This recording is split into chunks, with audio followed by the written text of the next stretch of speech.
สบายดีเพื่อนเพื่อนพี่น้องอ้ายทั้งหลาย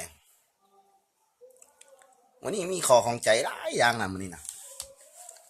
ยังมาถามมึงดูอัน Facebook นี่นะ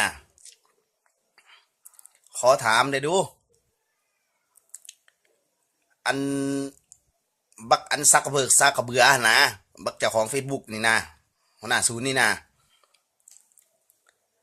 อันที่กูเอาหูบลงนะหูบเด็กน้อยนำห้อนลวกบอหูบเด็กน้อยที่ว่าเขาบ่มีเครื่องนุงนะยุเคทางไกลซอกลีกนะมึงเหรอมาบอกเฟซกูถามมึงเดี๋ยวดูแท้กูขอถามมึงเดี๋ยวอันจุโซ่คนโซ่หีโซ่นมโซ่ดากอย่างนะมึงก็บอกมาไปบอกเขาโอ้มึงนี่ต่างเป็นตาสแต็กเนาะอันแนวดีๆนี่มึงว่าไปบล็อกทีมมืดแล้วกูก็ฝากอย่างหนึ่งเด้อเฟซกู2 เฟซแล้วนี่เดี๋ยวเนี่ยกูถามได้อันพวกอันแฮกเฟซบุ๊กนี่นะมึงบุญปัญญาว่ะอันที่ว่าตั้งเฟซบุ๊กเองนะแล้วมึงถามมาแต่ว่าเห็นผู้ติดตามหลายผู้ใดมีผู้ติดตามหลายผู้ใดมีเพื่อนเฟซหลายล่ะมึงบอกสิว่ามึงแฮกเข้าไปเลยสิว่ามึงอยากได้หลายว่าอันเฟซมึงมีปัญญาตังวะสมองหมาสมองควายนะมึงเนาะตังเวตาสแต็กนี่แหละโอ้กูก็หาก็เห็นนี่แหละขั้นเถื่อนึงเถื่อเดียวนี่กูบอกว่าเด้ออันนี้มันหลายเถื่อแล้วเฟซกูนี่มัน3-4 เฟซแล้วมีผู้ติดตามมาหลายมีเพื่อนเฟซบุ๊กมาหลายแล้วมึงเฮ็ดกูโลดมึงแฮกเข้ามาโลดแฮกหาสแต็กอย่างแฮกหาพอไปแฮกหาแม่มึงเหรอมึงมีปัญญาปะนั่นหุ่นวะคันมึงมีปัญญาตังนะมึงบอกกูก็ได้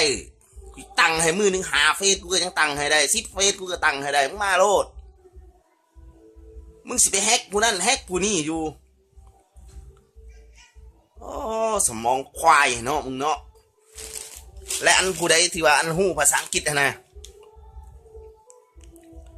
ฝากบอกมันเด้อบักอันเจ้าของศูนย์เฟซบุ๊กนะบักซักขะเบิกซักขะเบือนะบ้านกูทำเนื้อเขาเอื่นว่าบักซักขะเบือดอกกูคนทำเนื้อได้กอมันนะ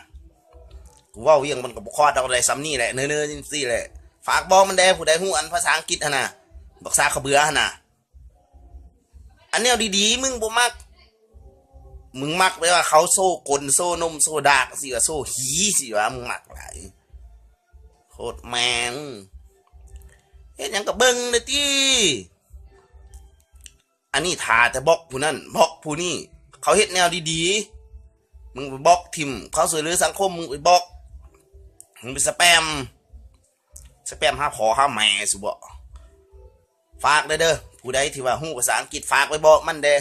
บักซาขะเบือหั่นน่ะแล้วก็ฝากบอกอันพวกอันที่ว่าอันแฮก Facebook นี่นะคันมึงโง่มึงจ้าอะไรนะมึงบอกพอแม่มึงก็ได้จักลินจักเฟซกูตังให้เกิดมามึงโง่ว่าจ้าเท่าว่ะโง่จ้าปะนั่นโอ้ยตายซะอยู่เป็นคน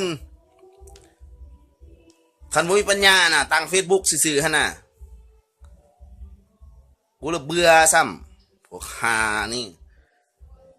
เอาเท่านี้เด้อระบายความในใจเด้มื้อนี้หั่นมันเฮ็ดกูละเฟซกูมันแฮกละ